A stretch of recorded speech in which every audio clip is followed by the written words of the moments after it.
It was just after we wrapped a scene, the one with the Sermon on the Mount and the weight of the robes, the weight of the words. It was all still on me. I was sitting in my trailer, the dust of the set still on my sandals, and this question just burned in my spirit. I looked up at the ceiling and I whispered it out loud. Jesus, what are the real signals? What are the signs that a miracle is actually on its way? I expected silence. I did not expect him to answer, and I certainly didn't expect that his answer would completely shatter everything I thought I knew about blessing, breakthrough, and the very presence of God. What he showed me that night, and the 2 nights that followed, was that the things we are taught to celebrate as signs of God's favor, the promotions, the perfect health, the overflowing bank accounts, are often the very things that prove we are on the wrong path. The real signals, the ones that precede a true move of God in your life, they are almost always things we would call curses. Before we begin, tell me one thing you're praying for right now in the comments. I want to pray with you by name. And if you're a true believer in Christ, if you've genuinely repented, if you have saving faith, if you're truly following Jesus, please subscribe. What you're about to hear will challenge everything you've been taught about readiness.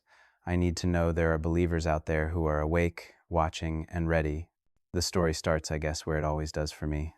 In the quiet, in the loneliness, people see me on the screen, and they see him, they see the character, they see the Messiah. But when I come home to my little apartment, it's just me, Jonathan, a 51-year-old man who is never married, who has no children. The silence in my apartment can be deafening after a day of being surrounded by hundreds of cast and crew. It's in that silence that God often speaks. But it's also in that silence that my own heart's questions get the loudest. That night, I couldn't sleep. It was one of those nights where your mind just won't shut off. I kept replaying the scenes from the day, the faces in the crowd of extras, the feeling of the sun on my face as I spoke words that have changed the world, and I felt like such an imposter. I mean, here I am, portraying the Son of God, and I'm wrestling with the same doubts and fears as everyone else. I'm praying for my own little miracles, for companionship, for purpose beyond this role, for a deeper sense of His presence. So I got up. I walked into my living room, the moonlight cutting through the blinds, and I picked up my Bible. It was worn, the pages soft from years of use. It fell open to the Gospel of Mark, chapter 5, the woman with the issue of blood. I read it again. 12 years of suffering, 12 years of being an outcast. She spends all her money on doctors and she only gets worse. Then she hears about Jesus. She pushes through the crowd thinking, if I can just touch His clothes, I will be healed. And it was right there reading that verse that the question exploded in my heart. What was it that happened in her spirit before she ever reached for Him? What was the signal for her? She didn't get a prophetic word from the temple. She didn't suddenly get a check in the mail. Her circumstances got worse. Her desperation was at an all-time high. And I just had to know. Jesus, I said again, my voice cracking in the stillness of the room. What are the signals? The real ones. Not the ones on TV, not the ones in the self-help books in the Christian bookstore. What are the signs that you are about to move? It was 2:34 a.m. I remember looking at the clock. And then it happened. The air in the room changed. It became heavy, thick, like the air before a thunderstorm. My heart started pounding in my chest, a deep, rhythmic thud that seemed to shake my whole body. I wasn't scared, not exactly. It was more like awe, a terrifying, holy awe. I didn't see anything at first. I was still in my living room, the moonlight still there, my Bible still in my lap, but I was also somewhere else. A voice that was both thunder and a whisper. A voice I'd spent months trying to imitate but could never truly capture, spoke in my spirit. It wasn't audible, not with my ears, but it was clearer than any sound I'd ever heard. Jonathan, he said, and the sound of my own name, spoken by him, undid me. Tears started streaming down my face. You ask for the signals, but my people are looking in the wrong direction. They look for signs of comfort, but I send signs of preparation. What you are about to see will grieve you, but you must see it. You must understand. And just like that, the scene in my living room dissolved. I was standing, unseen, in the back of a massive, modern church. The music was incredible, a full band, lights sweeping across a crowd of thousands of raised hands. The pastor was on stage, a charismatic, handsome man. and he was celebrating. "We did it, church," he shouted, his voice booming through the sound system. "We've hit our fundraising goal for the new broadcast center. A $20 million miracle. Give God a shout of praise." The crowd erupted. People were cheering, hugging, some were even dancing in the aisles. On the giant screens on either side of the stage, a graphic exploded like fireworks. Goal met, $20 million. It looked like victory. It felt like a blessing. I mean, this is what we pray for, right? Expansion, influence, more resources for the kingdom. But then I felt a presence beside me. It was Jesus. I couldn't see his form clearly. It was more like a silhouette of pure light, but I could feel his sorrow. It radiated from him like a cold wave. I looked at his face, or where his face would be, and I could feel that he was weeping. "Do you see, Jonathan?" His voice was filled with a pain that pierced my soul. "They celebrate the building, but they have forgotten the body. They cheer for the expansion of their own name, their own brand. They call it a miracle. I call it a monument to their own success. They are celebrating the vessel, but they have forgotten the living water." My heart sank. I looked back at the cheering crowd, and for the first time, I saw the emptiness in their eyes, the frantic, desperate need for the next big thing, the next emotional high. Then, Jesus directed my attention away from the stage to a woman sitting in the very back row, almost hidden in the shadows. She was probably in her late 40s, her face etched with worry. She wasn't cheering, she was weeping silently into her hands, her shoulders shaking. "She is where the miracle is beginning," Jesus whispered. "Look closer." The vision zoomed in on her. I could hear her prayer, a faint, desperate cry. "God, I just lost my job. The last of my savings is gone. I don't know how I'm going to feed my kids next week. I don't know what to do. But God, if you are all I have, please, please be enough." My own tears were flowing freely now. "That, Jonathan," Jesus said, his voice firm but gentle. "The first signal your miracle is near is acknowledged desperation. Not the pretense of strength, but the gut-wrenching, honest admission that you are at the end of your rope. The world teaches you to fake it till you make it. I teach you to break so that I can make you whole." Her desperation has created a space that only I can fill. The people on stage, their hands are already full of their own success. There is no room for me. The vision shifted. I was now looking at the pastor from the stage, but he was in his private study after the service. He was on his laptop, not praying, but looking at the service's online analytics, views, engagement, giving metrics. He was smiling, pleased with himself. Then Jesus showed me someone else in that same building, hours later. It was the janitor, an older man, an immigrant with a kind, wrinkled face. The church was empty and dark, save for the light from his cleaning cart. He was pushing a mop, but as he went, he was praying. He was laying his hands on the empty seats, praying for the families who sat there. He was weeping over the broken marriages, the rebellious children, the secret addictions. He was doing the real work of the ministry, unseen and uncelebrated. "The second signal is obscurity," Jesus said, his voice resonating with love for this humble man. "When the world no longer sees you, when your name is not on any program, when you are not celebrated or recognized for your service, that is when my eyes are truly on you." The desire for recognition is a poison. The miracle happens in the secret place, in the hidden work that only the Father sees. This man is more powerful in my kingdom than the one on the stage, because he seeks no glory for himself. I felt a deep conviction in my own heart. How much of my life, even my acting, was driven by a desire for approval, for recognition. The vision shifted one last time for the night. I saw a woman, a faithful churchgoer, in a doctor's office. The doctor was giving her a terrible diagnosis. Her friends and family surrounded her later, quoting scriptures at her. "By his stripes we are healed. Just have faith. God is a healer." But I could see her heart. She felt nothing. She felt abandoned. The scriptures felt like empty platitudes. She was smiling and nodding, but inside she was screaming, "God, where are you?" "This," Jesus said, and his voice was heavy. "This is perhaps the hardest signal for my people to understand. The third signal is the feeling of utter abandonment. It is the silence of God.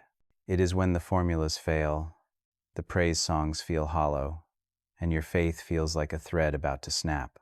Why do I allow this? Because for too long, My people have put their faith in faith. They have put their trust in principles and promises, in the idea of me. The silence, the feeling of abandonment is me stripping away all of those false comforts so that you are forced to seek my face and not just my hand. It is the death of your religion so that you can have a relationship with me. The vision faded. I was back in my living room, gasping for air, my body trembling. My Bible was still on my lap, open to Mark 5. It was 3:17 a.m. An hour had passed in what felt like minutes. I was wrecked, absolutely wrecked. Desperation, obscurity, and abandonment. These weren't signals of a coming miracle. They were the things I spent my whole life praying to avoid. I knew this was just the beginning. The sorrow in his voice told me there was more. More that he needed to show me, more that we needed to understand. And he had promised to return. The next day was impossible. I mean, how do you go back to normal life after that? I walked onto the set, the familiar chaos of cameras and crew and extras buzzing around me, and it all felt like a dream, the dream? I put on the linen robes, the leather sandals, and I looked at my reflection in the mirror in the wardrobe tent. The face looking back was mine, but the eyes were haunted. Desperation, obscurity, abandonment, the words echoed in my spirit. These were the signs? It felt wrong. It felt like a theology of despair. I had to deliver a line about the Father's love, about how he clothes the lilies and feeds the sparrows. And as I spoke the words, a wave of nausea hit me. I believed the words, of course I did, but I had just been shown a truth that seemed to stand in direct opposition to them. I saw the faces of the crew, some of them believers, some not, and I wondered how many of them were living in one of those three states. How many were desperately crying out, feeling unseen, feeling abandoned by God, all the while thinking it was a sign of his displeasure, when in reality, it was the quiet, agonizing prelude to a miracle. The thought was so overwhelming I almost missed my cue. That night, the silence in my apartment wasn't just quiet, it was heavy with anticipation. I didn't even try to read or watch TV, I just sat in my armchair waiting. I was terrified of what he might show me next, but a deeper part of me was even more terrified of him not coming back. I needed to understand. If this was the truth, I couldn't go on living a lie, and I couldn't bear the thought of portraying him on screen while being so fundamentally wrong about how he works. The clock ticked past midnight, 1 a.m., 2 a.m. Nothing. A cold dread started to creep in. Maybe it was just a dream, a stress-induced hallucination.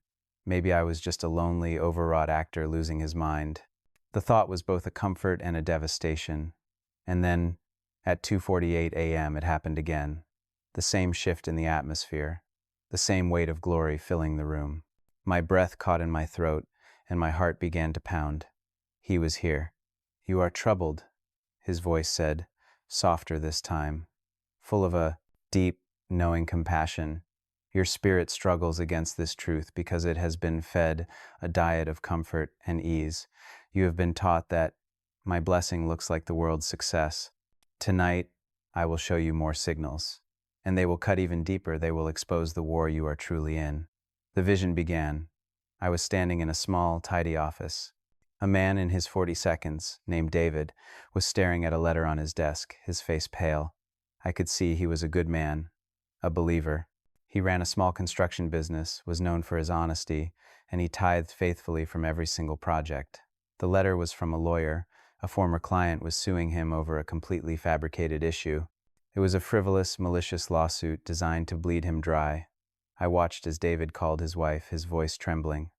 "I don't understand," he said. "We did everything right. We prayed over this business. We've honored God with it. Why is this happening?" Then the vision shifted, and I saw his friends from church talking about him. "There must be some hidden sin in David's life," one said. "God wouldn't let this happen if he was walking in integrity. It's probably a pride issue." They were judging him, diagnosing his spiritual condition from a distance, all based on a faulty premise. My own anger flared up. How dare they? But then Jesus spoke, and his voice was like a sword. The fourth signal is the unjust attack. "Jonathan, listen to me. The enemy is not a fool. He does not waste his ammunition on soldiers who are sleeping. He does not attack territories that pose no threat to his kingdom. This man, David, has been praying for a breakthrough, for his business to become a greater source of funding for my work. He is on the cusp of a contract that would change everything. The enemy sees what is coming, even when my child does not. So he launches a preemptive strike, an attack that makes no sense, an accusation that comes out of nowhere. My people have been taught that such attacks are a sign of my judgment. More often, they are a sign of the enemy's panic. He is trying to distract, discourage, and bankrupt my child right before I deliver the victory. When you are attacked without cause, do not look inward for some secret sin. Look upward, for your redemption is drawing near.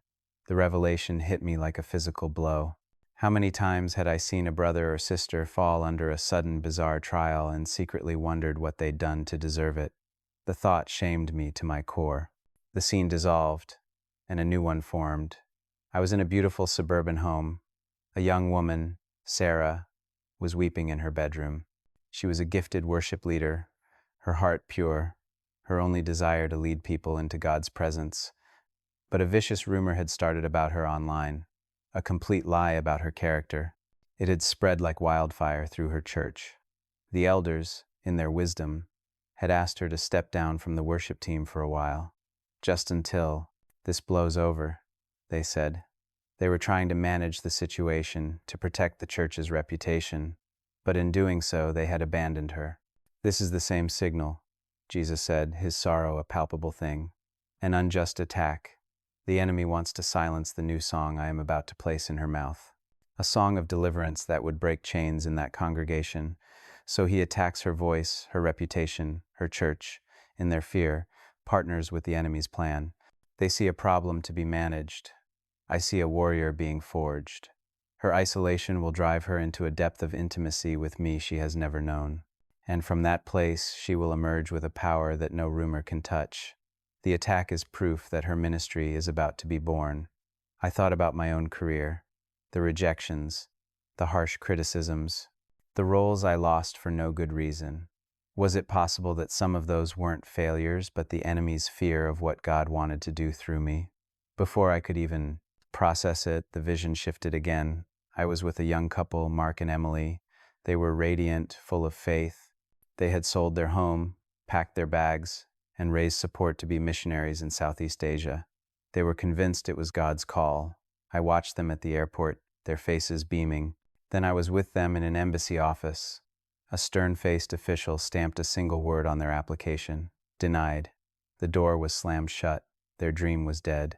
I watched them in the following weeks, the confusion turning to despair. We must have heard God wrong, Mark said, his voice hollow. What was it all for? Their friends offered platitudes, but no one had an answer. It looked like a colossal failure. The fifth signal is the closed door, Jesus said, and I could feel his gentle hand on my shoulder.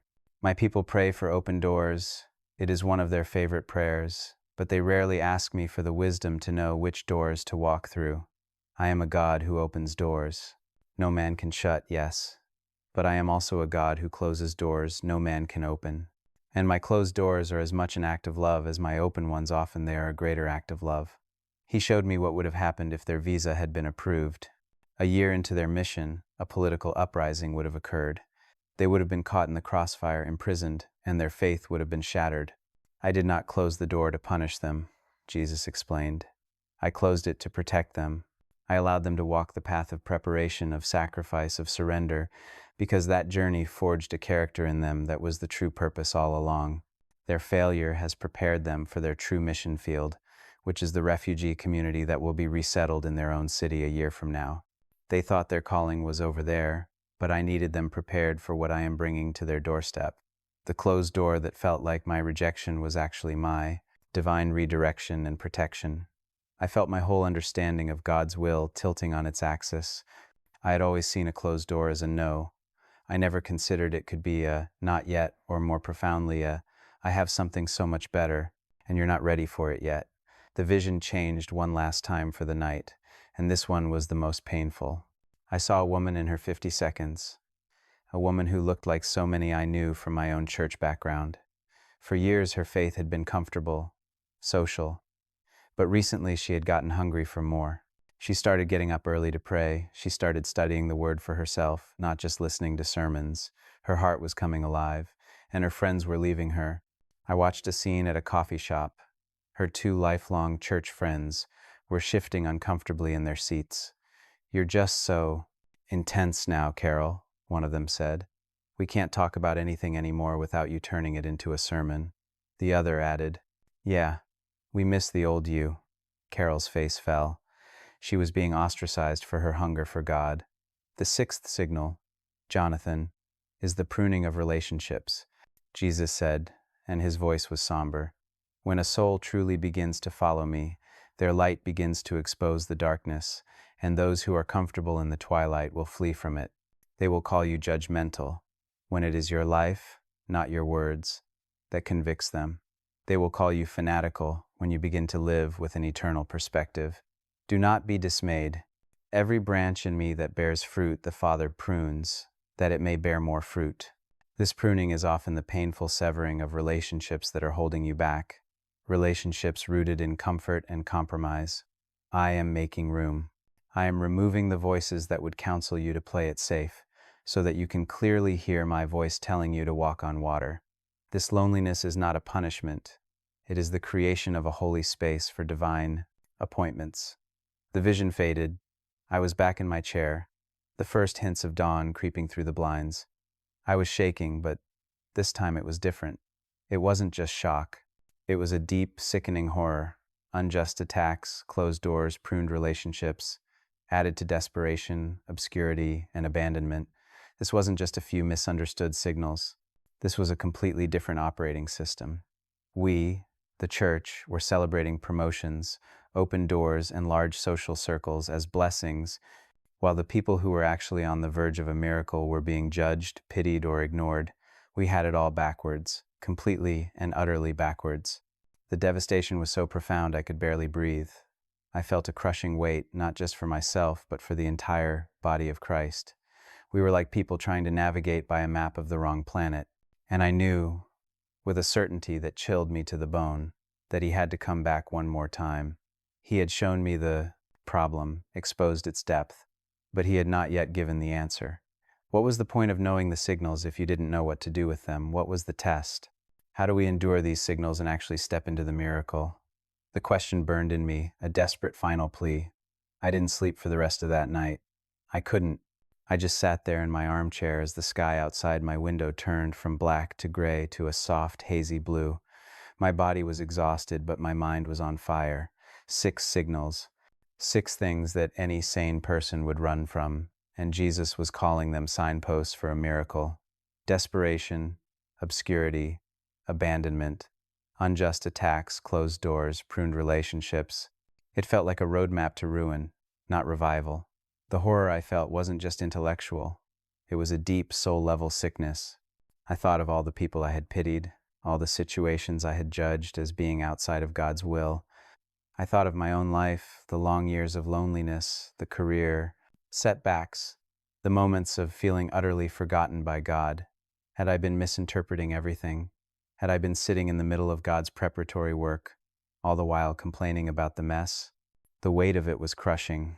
I felt like I had been shown the combination to a lock, but I still didn't have the key. Knowing the signals was one thing, surviving them was another entirely.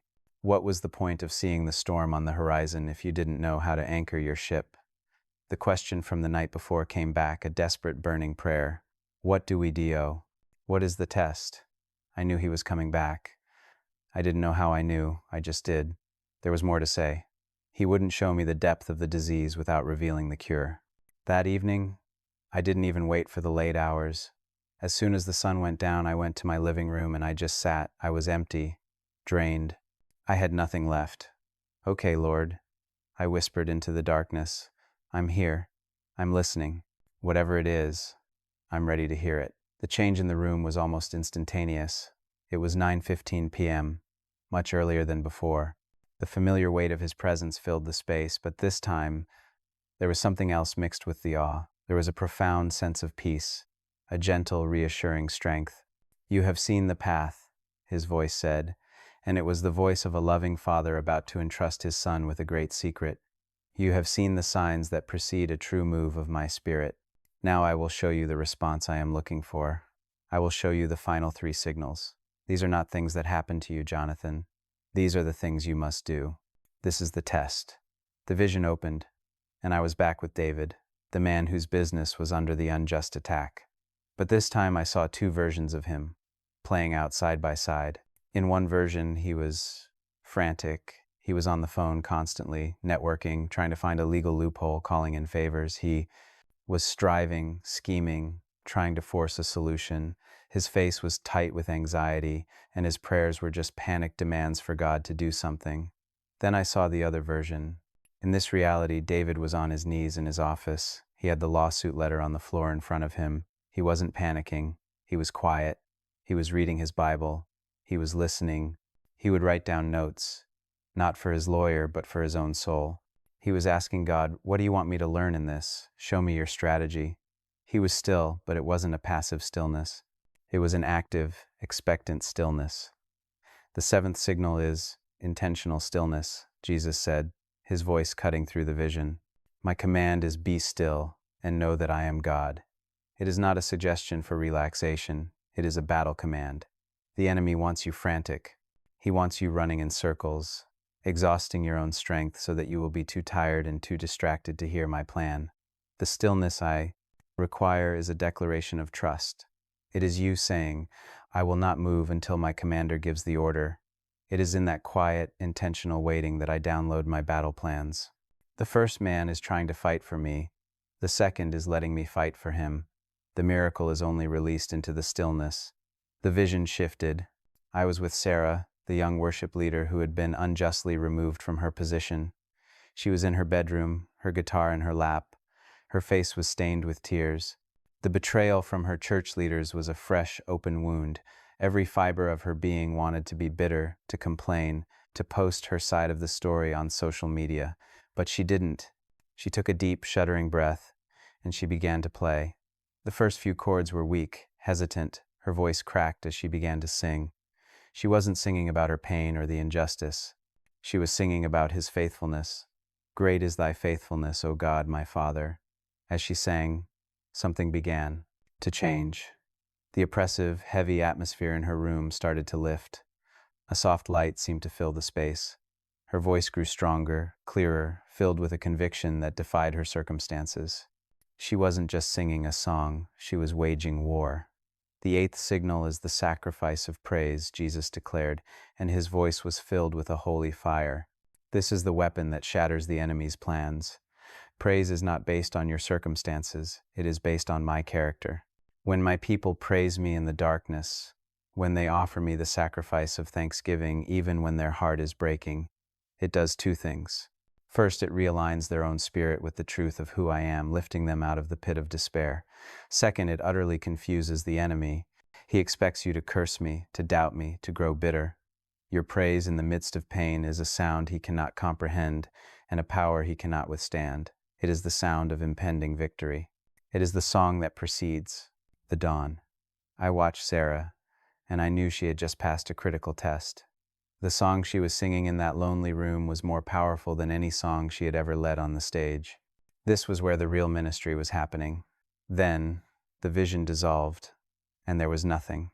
Just me, and the silhouette of light that was him. We were back in my living room. I could feel my own heartbeat, Jonathan, he said, and his voice was so personal, so direct, it felt like a hand on my chest. There is one final signal, one final test. It is the most important of all. It is the key that unlocks everything. He paused, and in the silence, he let me feel the full weight of my own life, my own deepest, most private prayer, the loneliness, the ache for a wife, for a family, the desire that had followed me for decades. You have asked me for a companion, he said softly. You have prayed for a wife. It is a good desire. But now I ask you, what if my answer is no? What if the miracle I have for you is not a wife, but a deeper intimacy with me than you have ever known? What if the breakthrough is not the fulfillment of your desire, but the transformation of your heart until I am your only desire? Are you willing to surrender not just the outcome, but your very definition of the miracle? The question hung in the air, and it broke me. All the years of hope, of waiting, of imagining a life with someone, he was asking me to lay it down. Not just to trust his timing, but to trust his no. To accept that he himself was the gift. Tears streamed down my face. I couldn't speak. I could only nod, my body shaking with the grief of that surrender. The ninth and final signal is the surrender of the outcome, he said, his voice full of an almost unbearable love. This is the ultimate test. As long as you are holding on to your definition of the miracle, your hands are not open to receive the one I have for you. I cannot give you the kingdom if you are still clinging to a cottage. The very moment you can look me in the face and say, "You are enough. If I never get what I asked for, you are still my miracle." That is the moment you become a person I can trust with anything. That is the moment the heavens open. Because the breakthrough was never about changing your circumstances. It was always about changing you. The miracle is a transformed heart that desires the giver more than the gift. The light, the presence, it all began to fade. I was left alone in my living room, on my knees, weeping. But these were not tears of sorrow. They were tears of release, of freedom. I finally understood. The 9 signals weren't a formula. They were a journey, a process of purification. Acknowledge desperation, creating the space for him. Obscurity, removing the poison of pride. Abandonment, destroying your religion to give you a relationship. Unjust attack, proving the enemy is terrified of your destiny. The closed door, protecting and redirecting you. Pruning of redistracts, relationships. Making room for his voice. Intentional stillness, receiving his divine strategy. The sacrifice of praise, waging war with worship. The surrender of the outcome, desiring the giver more than the gift. This is the path. It's a hard path. It's a path of death to self. But it's the only path to the kind of miracle that changes not just your life, but the world around you. I knelt there, and for the first time, I prayed a new prayer. "Lord," I said, my voice hoarse, "thank you for the loneliness. Thank you for the closed doors. Thank you for the silence. If a wife and family are not in your plan, then I surrender it. You are my miracle. Just let me be a man you can trust." A peace that truly surpasses all understanding settled over me.